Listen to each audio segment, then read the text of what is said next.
Hey, what's up, everybody? Welcome to this week's podcast. I got a few things to talk about this week, so I'm just going to get right to it and start with the news.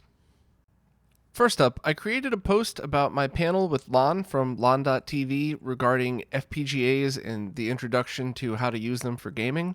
And I didn't create the post just to shamelessly self-promote. I created it because I really think this is a pretty good introduction for people that are looking for a basic overview. I think Smoke Monster's videos are great as well. I think Smoke Monster goes a little bit past beginner. I mean this respectfully, obviously. So, maybe this would be a good way for some people to start out. Maybe going directly to Smoke's videos is a better way. As always, I like choices. So I just wanted to put this out there for people because while most people listening to this might already understand what FPGAs are, a lot of the people that showed up to the panel didn't.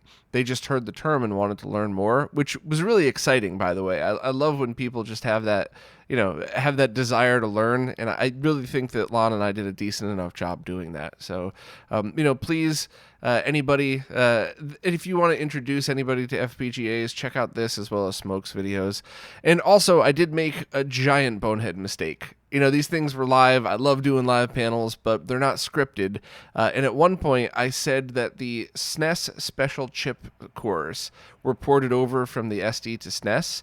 But that was wrong. I must have gotten projects confused or something like that because the developer SRG320 wrote all of the special chip support for the Mister all by themselves. So that was a pretty giant mistake, and I felt like a complete moron saying that because, RetroRGB has always been about celebrating people in the retro gaming community and really, blowing up everybody's work, not getting things wrong and not just talking about it as if the developers don't exist, which is another thing that annoyed me when I would read other articles. They'd talk about products and stuff, but not the teams behind it.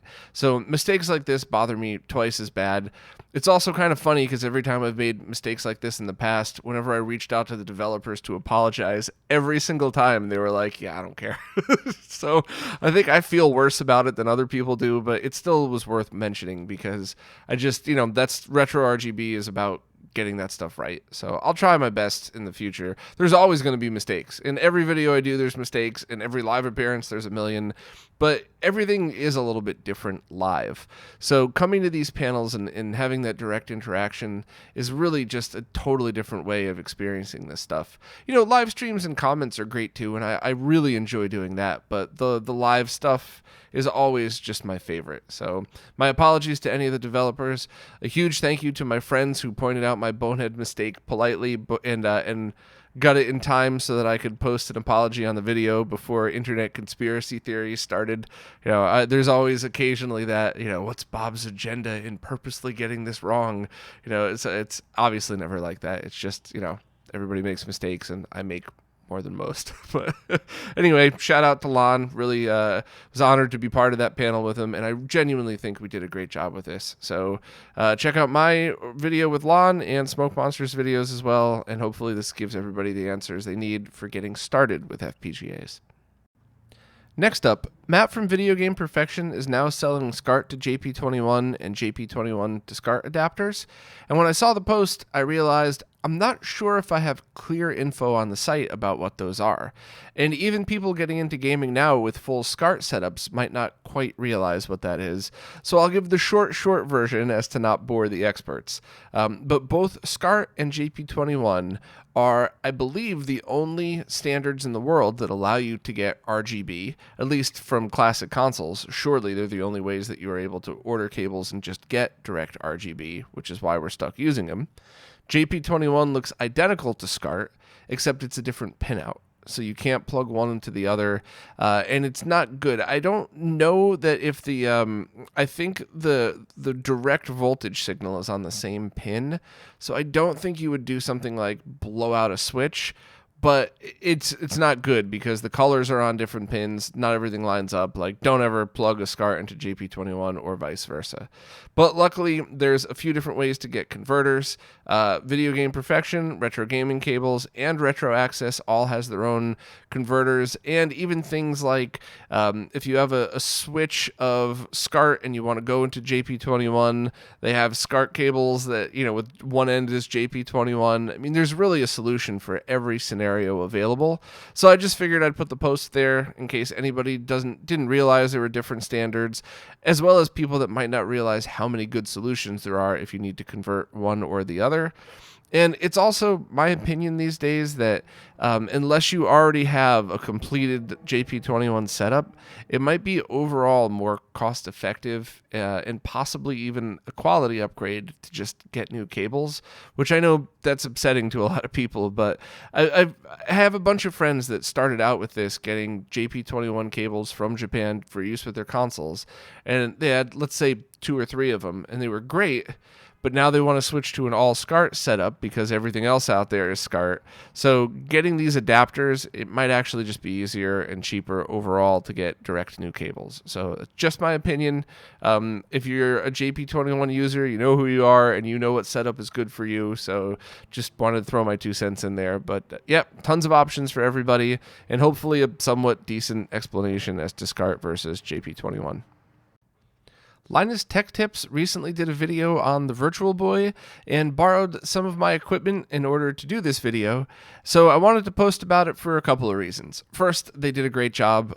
They approached it with an open mind. You know, so many people hear Virtual Boy and think it's the cool thing to do, to shit all over it. I don't really know, but I think they didn't do that. You know, they walked into it, they gave their honest impressions, they had their opinions, which everybody's entitled to, but not once did I get the feeling that they were out to get it to be funny. They were just honest about certain things. So that's always great.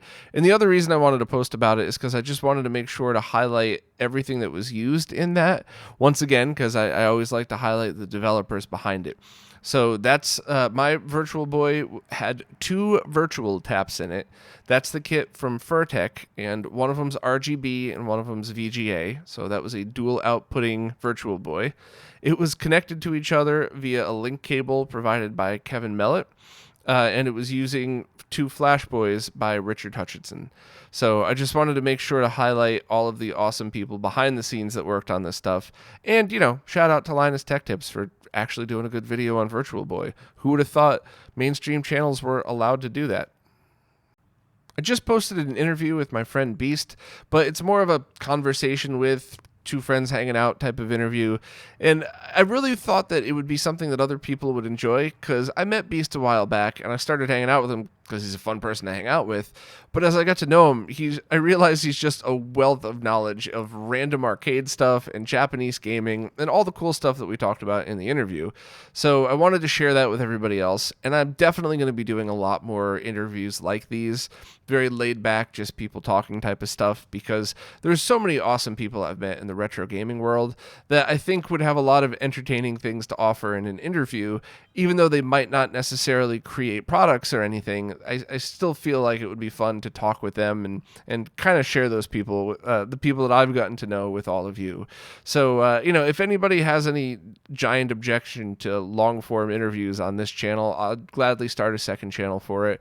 I really just want to give everybody what they're looking for, and you're not going to please everybody. There's always going to be 1 or 2 people that hate everything I do, so whatever. But if anybody has any strong thoughts on that, feel free to post and let me know. But I had a great time with the interview. Thanks again for Beast for coming over and, you know, and for helping out at the expos and all that stuff. Big shout out and thank you. And hopefully we'll get to see a lot more stuff like this soon. I'll be pretty busy the next month, but after that I really want to start catching up on interviews, as well as in-person interviews too, because while a little bit more can go wrong in person, you know, I don't have a person in a booth listening in, making sure everything goes okay, which is why my audio went out in this one. Sorry.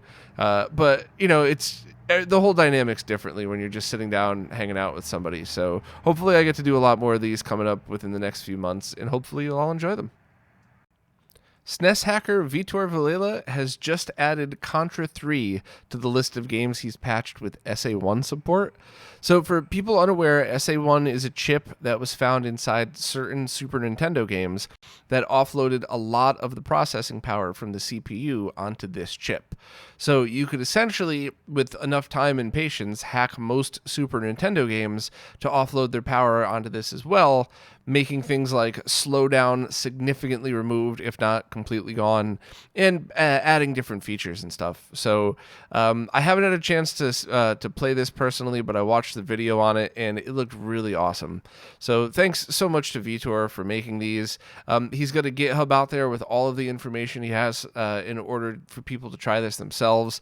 And this is just really awesome. I hope that more SNES hackers dig into this and try to find different ways to add cool stuff to games and things like that. Even just reducing slowdown is probably a help in certain games. So please check out the post. It also has a link to his previous work on Gradius, as well as Voltar's video confirming that it works on real hardware. So awesome work from everybody involved this time.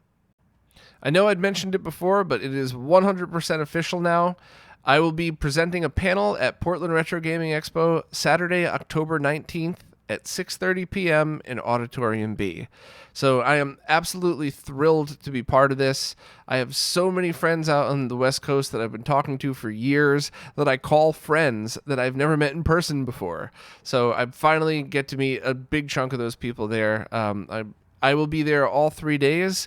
I'll probably be the most accessible Saturday and Sunday. I still will be walking around on Friday, but I'm not sure what time I'm going to be getting in and all that stuff. But I really hope to meet as many people as I possibly can there. These expos are always so great. And really, if you're into retro gaming at all, try to go to at least one expo in your life. I guarantee if you go to a decent one, you'll probably want to go back at least once a year and experience it again, because it's just a ton of fun. So if you see me there, please stop and say hello. I will be doing that panel, and if you're around for that, please stop by, because this is the last time I'll be doing this panel until I turn it into a video. And in fact, some of the footage that's going to be in this video is going to be part of the panel, because I just decided it was too much lugging all that equipment around and trying to coordinate things. I figured I'd do the same panel, but with like a projector and pre-recorded footage, just like you'll see in the upcoming video, as opposed to bringing a bunch of stuff with me, which I think Auditorium B is fairly big at Portland Retro Gaming Expo. So having a couple of small CRTs on stage to do the demo probably wouldn't be good for anybody except the first 5 rows. So hopefully this all works out, but so far I've gotten some great feedback, and honestly it's people in the crowd interacting that's made this panel get better every time, and hopefully will lead to an even cooler video at some point. So definitely by the end of this year that'll be done. But yeah, I think this is the perfect place to close out this panel before making it into a video, and just in case you couldn't tell, I'm super freaking excited. So hope to see everybody that's in the app PRGE. Hope to meet everybody, and I'm sure I'll be attending a bunch of other people's panels as well. So see you all there. Krikzz just posted pictures of his development setup, showing how he's working on the successor to his Genesis EverDrive. And in this post, he said that he was able to get data transferred between the cartridge and the Sega CD. So this means a few things that are pretty exciting. But first and foremost, I do want to remind everybody that this is still very much in development form. So please don't misunderstand and think you're going to get a new EverDrive next month. But this means that he could possibly get Sega CD ISO support working, but it would require original Sega CD hardware, which I think is great because some people wanted very specifically this setup. They wanted to be able to utilize their old Sega CD, some with working CD-ROMs, some without. They wanted to know that they were using it all on original hardware for whatever reasons, good or bad. That's people's choices. So if Krikzz is able to get this working, it looks like a great alternative for people who felt for whatever reason that the Mega SD wasn't for them. And I'm a giant fan of choices, obviously, and of course this doesn't take away from anything the Mega SD has done, and I certainly look down upon any tweets that imply that it does. Two awesome development teams, each coming out with their own cool products, and I don't quite feel like they step on each other because they're for really different scenarios. And of course, the price is something that was pretty interesting because Krikzz mentioned that he thinks he could do this for under $200.